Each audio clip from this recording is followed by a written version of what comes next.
kalapatids no.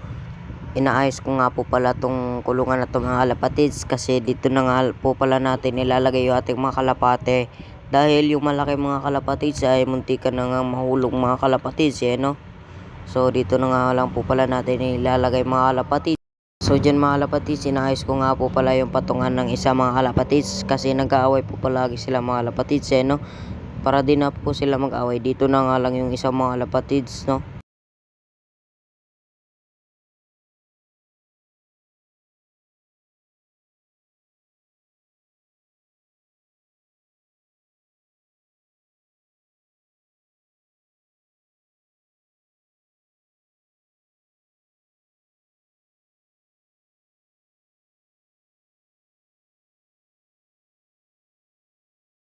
So ito nga po pala yung landing board nila mga kalapatids. Ayan yung landing board nila mga kalapatids. At dito nga po pala sila papasok mga kalapatids. Ayan no.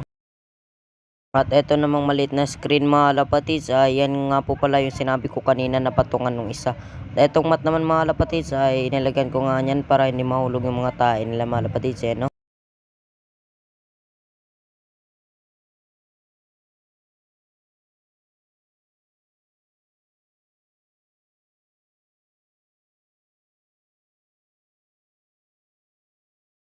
At ito nga po pala ang kanilang landing board mga kalapatids. At ito naman yung trapdoor nila para dyan sila pumasok mga kalapatids no.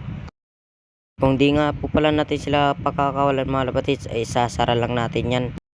Dyan nga po pala mga kalapatids, ilalagay natin ng screen dyan mga kalapatids no.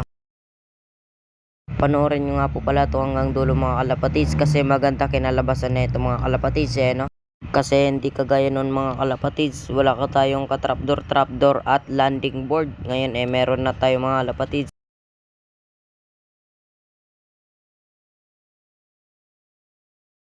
At dito nga po pala sa baba mga kalapatids, dyan nga po pala natin ilalagay yung taihan nila mga kalapatids, para di na mahulog sa baba mga kalapatids no.